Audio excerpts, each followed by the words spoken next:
ఓం సర్వచైతన్యరూపాం తాం ఆద్యాం విద్యాంచ ధీమహి బుద్ధిం యానః ప్రచోదయాత్. శుక్లాంబరధరం విష్ణుం శశివర్ణం చతుర్భుజం ప్రసన్నవదనం ధ్యాయేత్ సర్వవిఘ్నోపశాంతయే. వందే గురుపదద్వంద్వమవాంగ్మానసగోచరం రక్తశుక్లప్రభామిశ్రమతర్క్యం త్రైపురం మహః. ఆదిత్యాయ చ సోమాయ మంగళాయ బుధాయ చ గురుశుక్రశనిభ్యశ్చ రాహవే కేతవే నమః అని ఆదిత్యుడు, సోముడు, అంగారకుడు, బుధుడు, బృహస్పతి, శుక్రుడు, శని, రాహువు, కేతువు అనే పేర్లతో ఉన్న మహానుభావులు నవగ్రహాలకి భక్తితో నమస్కారం చేసుకుందాం. శ్రీ పరాభవనామ సంవత్సర పంచాంగ పఠనంలోకి అడుగు పెడదాం. ఈ సంవత్సరం పేరు పరాభవం. దీనికి సంబంధించిన పంచాంగ విశేషాలు తెలుసుకోవాలి. పంచాంగము అంటే 5 భాగములతో కూడినటువంటి జ్యోతిష్శాస్త్రం. ఈ 5 భాగాలు ఏమిటి? తిథి, వార, నక్షత్ర, యోగ కరణములు. తిథేశ్చ శ్రియమాప్నోతి వారాదాయుష్యవర్ధనం నక్షత్రాత్ హరతే పాపం యోగాద్రోగ నివారణం కరణాత్ కార్యసిద్ధిశ్చ పంచాంగస్య ఫలం త్వదం.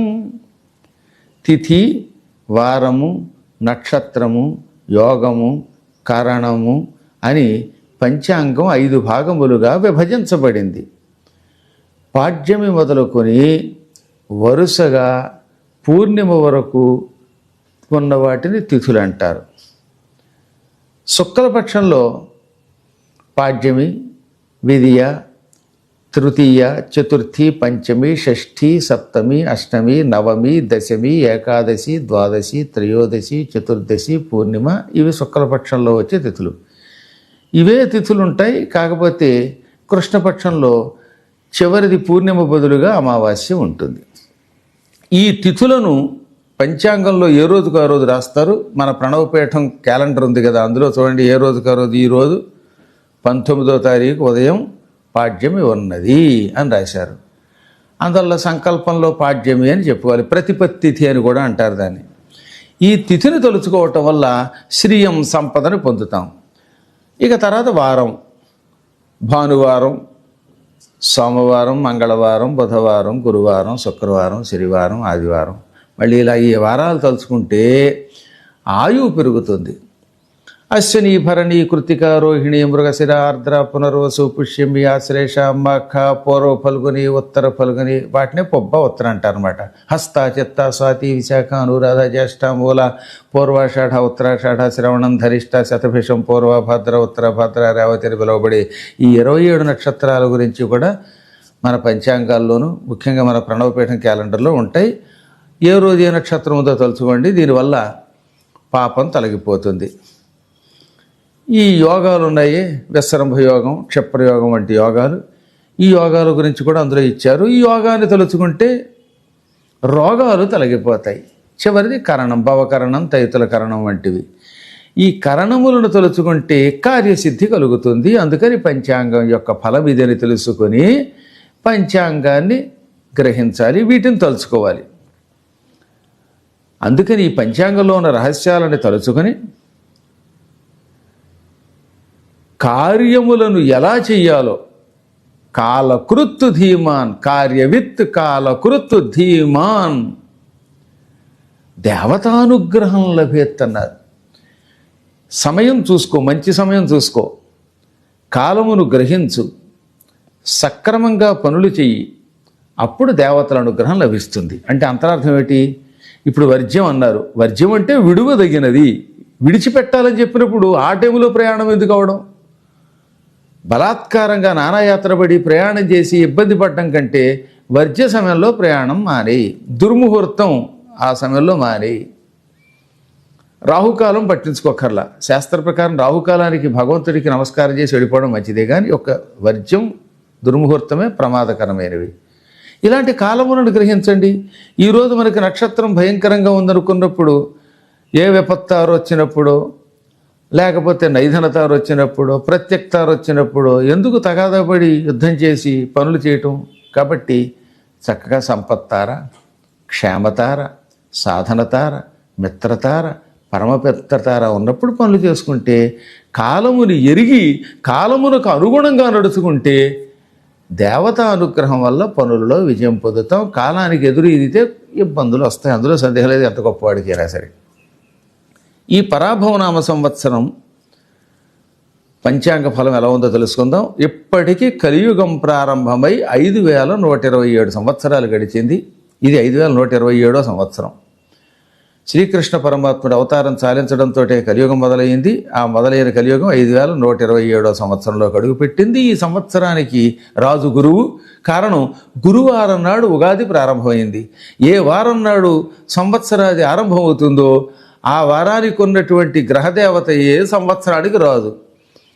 ఒకవేళ సంవత్సరం కనుక, అంటే సంవత్సరాది గురువారం కాకుండా శుక్రవారం వస్తే రాజు శుక్రుడు, అదే బుధవారం వస్తే బుధుడు. ఈ సంవత్సరం గురువారం అయింది కనుక సంవత్సరాది, ఈ సంవత్సరానికి రాజు గురువే, నీరసాధిపతి కూడా గురువే. ఇక తర్వాత మంత్రి కుజుడు, సైన్యాధిపతి, అర్ఘాధిపతి, మేఘాధిపతి కూడా చంద్రుడు, సస్యాధిపతి శుక్రుడు, ధాన్యాధిపతి బుధుడు, రసాధిపతి సూర్యుడు. ఈ సంవత్సరం వీళ్ళ వల్ల పంటలు బాగానే ఉంటాయి. ముఖ్యంగా అపరాలు ఎక్కువ బాగుంటాయి. వరి ధాన్యాదుల కంటే కూడా కందులు మొదలైనవి బాగా పండుతాయి. ఈ సంవత్సరం రైతులకు 2 పంటలు బాగానే ఉంటాయి. చేపల చెరువులు వాళ్ళకి బాగున్నది. అన్నిటికీ మించి రసాయనపు ఎరువులు మొదలైనటువంటి వాటి మీద వ్యాపారం చేసేవాళ్ళకి కొంచెం ప్రమాదకరంగా ఉన్నది. పశ్చిమాసియా దేశాలు, అమెరికా దేశాలు, ఇటువంటి అన్ని ప్రాంతాల్లో కూడా యుద్ధం ఎక్కువగానే ఉంటుంది, కల్లోలంగా ఉంటుంది. ఒక్క భారతదేశానికి మాత్రమే ఈ యుద్ధాల వల్ల ఎక్కువ ప్రమాదం లేకుండా శుభాలే కలుగుతున్నాయి. ఇక ఈ సంవత్సరం కర్తరి మే 4వ తారీఖు 4/5/2026 సోమవారం డొల్లు కర్తరి ప్రారంభమవుతుంది. చిన్న కత్తిరి అంటారు దీన్ని. ఆ తర్వాత కేవలం వారం రోజులకి మళ్ళీ 11వ తారీఖు నాడు, అది సోమవారమే, నిజ కర్తరి ప్రారంభం. 11 మేలో ప్రారంభమైన ఈ కర్తరి 29/5/2026 శుక్రవారం ఉదయం 8:18 దాకా ఉండి ఆ 8:18కి వెళ్ళిపోతోంది. ఈ మధ్యకాలంలో శుభముహూర్తములు ఉండవు. ఇక మూఢమి 15/7/2026 బుధవారం గురుమూఢమి ప్రారంభమవుతోంది. జూలై 15 అన్నమాట. ఇది మళ్ళీ 12 ఆగస్టు వరకు ఉంటుంది. దాదాపు నెలలాళ్ళు, 15/7 నుంచి 12/8 దాకా. ఈ గురుమూఢమి కాలంలో పెళ్ళిళ్ళు మొదలైనటువంటి శుభముహూర్తాలు ఉండవు. 19 అక్టోబరు 19/10/2026 సోమవారం మూఢమి ఉన్నది. 19ని ప్రారంభమవుతోంది, 29వ తారీఖు నాడు పూర్తవుతోంది. ఈ శుక్రమూఢమిలో కూడా పెళ్ళిళ్ళు, శంకుస్థాపనలు వంటి ముహూర్తాలు ఉండవు. ఈ సంవత్సరం చాలా గొప్ప యోగం ఒకటి ఉన్నది. అదే యమునా నదీ పుష్కరములు. గురుగ్రహం అంటే బృహస్పతి గారు కర్కాటక రాశిలో ప్రవేశించినప్పుడు యమునా నదికి పుష్కరములు ఏర్పడతాయి. యమున సూర్యభగవానుడి పుత్రిక, సాక్షాత్తు కాళింది అని పిలువబడుతుంది ఆవిడ. ఆ నదిలోకి 1వ తారీఖు జూన్ 1/6/2026 సోమవారం రాత్రి 1:59 గురువు కర్కాటకంలో ప్రవేశిస్తున్నాడు. కాబట్టి అర్ధరాత్రి దాటాక పుష్కరం ప్రారంభమవుతోంది. మనం అందుకే 2వ తారీఖు నుంచి పుష్కరాలు జరుపుకుంటే చాలు. మళ్ళీ జూన్ 13వ తారీఖు శనివారంతో ఈ పుష్కరాలు పూర్తవుతున్నాయి. కాబట్టి పుణ్యాత్ములంతా 1వ తారీఖు అర్ధరాత్రి దాటాక ఇంచుమించుగా 2వ తారీఖు ఉదయం నుంచి 13వ తారీఖు వరకు ఈ 12 రోజుల్లో యమునా నది స్నానం చేస్తే యోగ జాతకులు అవుతారు. పుష్కరాల సమయంలో యమునా నది స్నానము, భాగవత శ్రవణము, సువర్ణ దానము మహాయోగాన్ని కలిగిస్తాయి. ఇక్కడ యమునా నదీ స్నానం ఎక్కడ చెయ్యాలని కొందరికి అనుమానం. యమున పుట్టిన యమునోత్రి, ఢిల్లీ, ఆగ్రా, మధురా బృందావనములు, ఇక అవి చాలా పవిత్ర స్థలాలు కాబట్టి మధురా బృందావనాలు. ఇంకా ప్రయాగ దగ్గర సంగమానికి ముందు చిత్రకూట పర్వతానికి దగ్గరలో ఉన్న రాజాపురం, ఈ ప్రాంతాల్లో యమున బాగా ప్రసిద్ధికెక్కింది. అన్ని స్థలాలు గొప్పవైన శ్రీకృష్ణ పరమాత్ముని పాద స్పర్శకు నోచుకున్న బృందావనం మధురా ప్రాంతాలలో మాత్రం ఈ పుష్కర స్నానం అఖండ ఫలితం ఇస్తుంది, అమోఘ ఫలితం ఇస్తుంది. అందుకే మేము సరిగ్గా పుష్కరాల సమయంలో అంటే 1వ తారీఖు నుంచి భాగవత్ సప్తాహం చేస్తున్నాము. 31 నుంచే చేస్తున్నాం, 29ని వెళ్ళిపోతాం, 31ని కలశ స్థాపన చేస్తాం. ఆ రోజు నుంచి జూన్ 6వ తారీఖు వరకు, 31 మే నుంచి జూన్ 6 వరకు భాగవత్ సప్తాహం చేస్తున్నాము. అవకాశం ఉన్న వాళ్ళంతా సప్తాహంలో పాల్గొండి. 6వ తారీఖు వరకు ఏకధాటిన దాదాపు 6 రోజుల పాటు యమునా స్నానం చేసుకోవచ్చు. అదొక యోగం. ఈ పుష్కర సమయంలో చేసుకునే సువర్ణదానం, భూదానం, గోదానం అనంత ఫలాలు ఇస్తాయి. ఈ సంవత్సరం జ్యేష్ఠమాసం అధిక మాసం వస్తోంది. మే 17వ తారీఖు నుంచి జూన్ 15 వరకు కూడా అధిక జ్యేష్ఠమాసం. ఇక నిజ జ్యేష్ఠమాసం జూన్ 16 నుంచి మొదలవుతున్నది. ఈ పితృ కార్యక్రమాలు చేయవలసిన వాళ్ళు నిజ జ్యేష్ఠమాసంలోనే చెయ్యాలి. అధిక జ్యేష్ఠమాసంలో కూడా చెయ్యొచ్చట, కానీ దాని ఫలితం కంటే అసలు ఒరిజినల్ జ్యేష్ఠమాసంలోనే చెయ్యాలి. ఈ సంవత్సరం మకర సంక్రమణం ఎప్పుడున్నది? 15/1/2027 శుక్రవారం మనం మకర సంక్రమణం జరుపుకోవాలి. కారణం ఏమిటి? 14వ తారీఖు నాడు ఎందుకు జరుపుకోకూడదని కొందరు అడిగారు. దానికి సందేహ సమాధానం చెబుతున్నాం. 14వ తారీఖు నాడు రాత్రి తెల్లవారితే 15 అనగా 2:59 అంటే ఇంచుమించుగా 3 అయిపోయింది కదా. 3 గంటలకి మకర పురుషుడు సంక్రమణం చేస్తున్నాడు. సూర్య భగవానుడు మకర రాశిలో ప్రవేశిస్తున్నాడు. ఆయనతో పాటు సూర్యుడు మకర రాశిలో ప్రవేశిస్తే మకర సంక్రమణం. దీనికి ఒక అధిష్టాన దేవత ఉంటాడు, అతన్ని మకర పురుషుడు అంటారు. ఆయనే పూషుడని కూడా అంటారు. ఆయన 14వ తారీఖు నాడు రాత్రి 2:59కి ప్రవేశిస్తున్నాడు గనక మకర సంక్రమణంలో ఇంకా కేవలం 2 గంటల్లో తెల్లారిపోతుంది కనుక 15వ తారీఖు నాడే మకర సంక్రమణ పర్వదినం జరుపుకోవాలంటే సంక్రాంతి పండుగ ఆ రోజు చేసుకోవాలి. కాబట్టి 14వ తారీఖు భోగి, 15 సంక్రాంతి, 16 కనుమ, 17 ముక్కనుమ. ఇందులో ఏమాత్రం అనుమానం లేదు.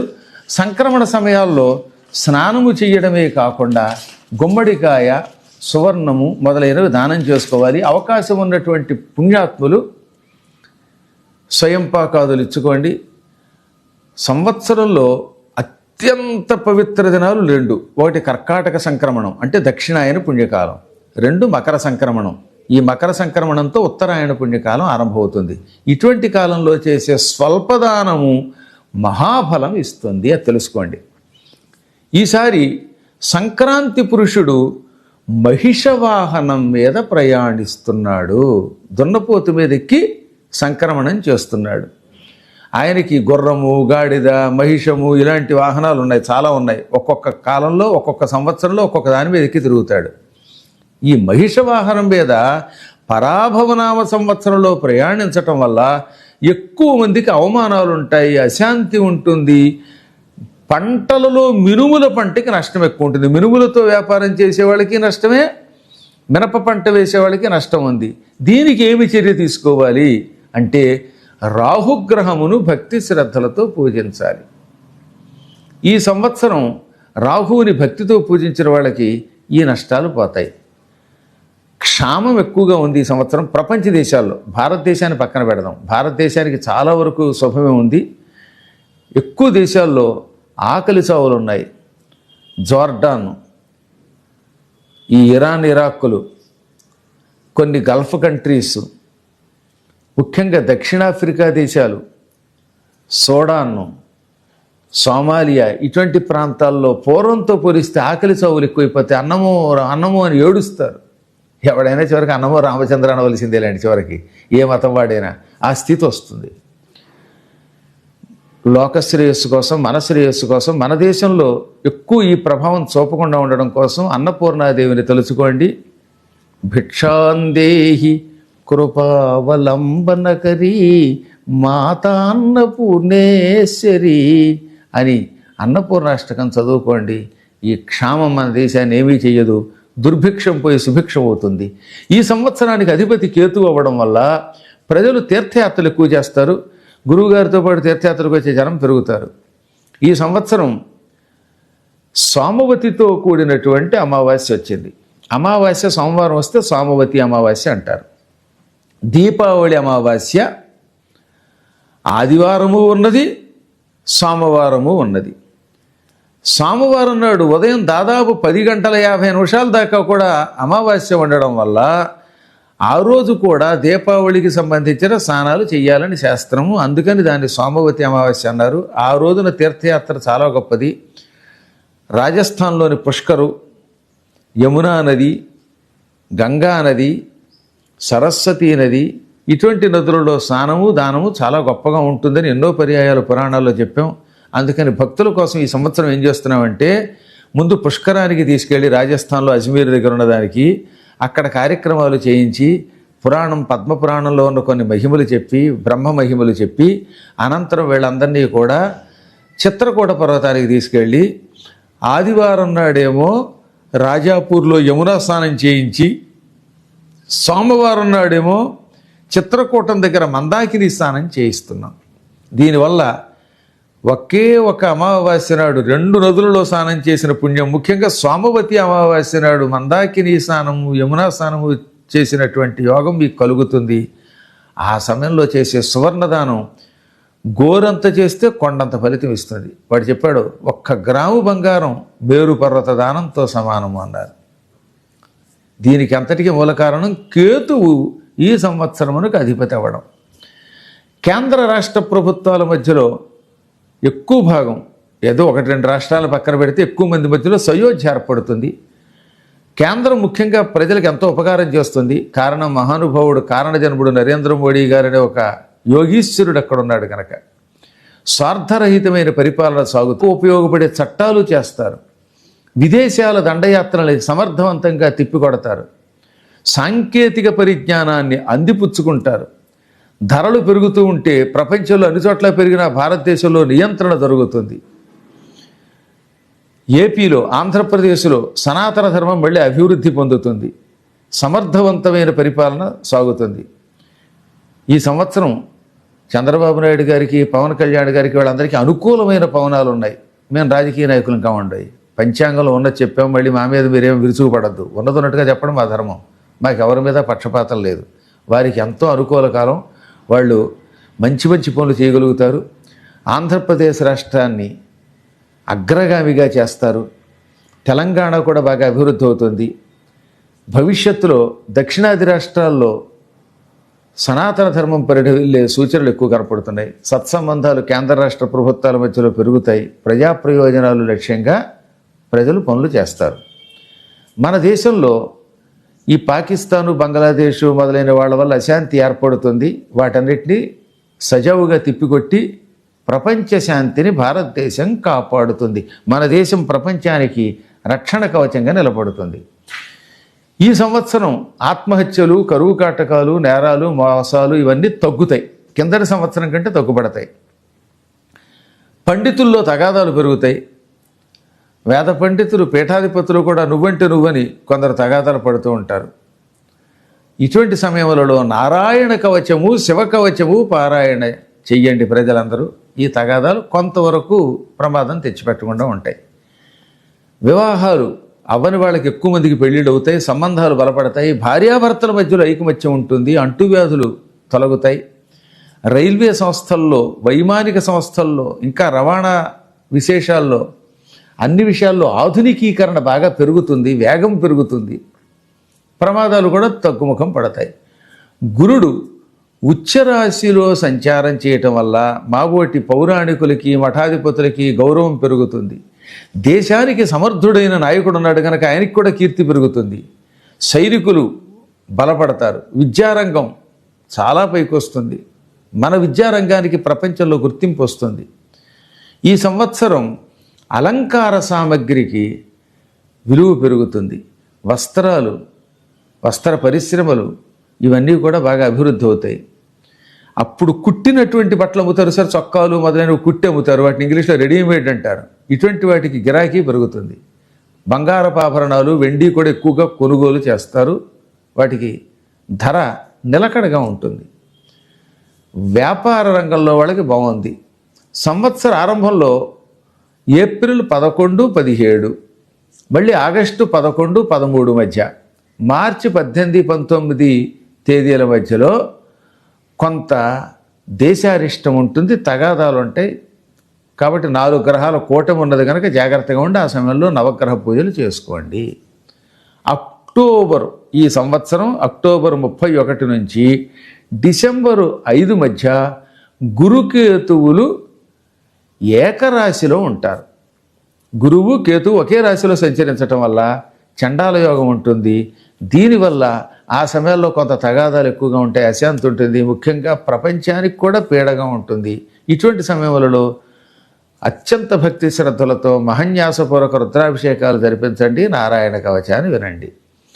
ఏది ఏమైనా కిందటి సంవత్సరం కంటే ఈ సంవత్సరం అన్ని రకాలుగా బాగుండాలని మనస్ఫూర్తిగా మంగళాశాసనం చేస్తూ, రైతులకు 2 పంటలు బాగుంటున్నాయి కనుక పంటలు 2 వేసుకోవచ్చని చెబుతూ, ఎప్పుడు వీలుంటే అప్పుడు సోమవారం నాడు రుద్రాభిషేకాలు, శనివారం నాడు విష్ణు సహస్రనామ పారాయణములు, మంగళవారం అమ్మవారి పూజలు చేసి అందరూ తరించాలని కోరుతున్నాం.